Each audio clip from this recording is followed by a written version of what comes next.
যে কোনো সম্পর্কে বন্ধুত্ব থাকা ভীষণভাবে প্রয়োজন। তা সে হোক বাবা মার সঙ্গে সন্তানের সম্পর্ক, শিক্ষক শিক্ষিকার সঙ্গে ছাত্র বা ছাত্রীর সম্পর্ক, যে কোনো সম্পর্কেই বন্ধুত্ব থাকাটা খুব প্রয়োজন। কিন্তু প্রত্যেকটা বন্ধুত্বের ধরন কিন্তু আলাদা রকম হয়।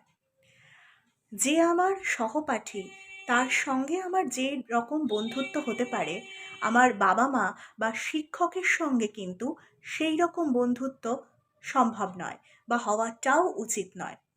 বেশ কিছু বাবা মাকে এখন আমি দেখছি বা দেখা যাচ্ছে বর্তমানে, ভীষণ কোল তারা। সন্তানের সঙ্গে একদম সহপাঠী বন্ধুদের মতন আচরণ তারা করছেন। কিন্তু সেই সমস্ত বাবা মায়ের উদ্দেশ্যে বলছি, অবশ্যই সন্তানের বন্ধু হয়ে উঠুন, কিন্তু তার সঙ্গে বাবা মা হতে ভুলবেন না কিন্তু। কারণ আপনার সন্তান অনেক বন্ধু পাবে, কিন্তু বাবা মা কিন্তু আর পাবে না। বাবা মা আগে হয়ে উঠুন। বাবা মার সঙ্গে সন্তানের যতটুকু বন্ধুত্বপূর্ণ সম্পর্ক গড়ে ওঠা দরকার, ততটুকুই যেন গড়ে ওঠে।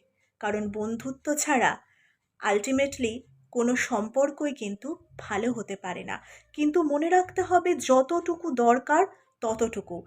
আর বন্ধুত্বের ধরন কিন্তু প্রত্যেক ক্ষেত্রে আলাদা হয়।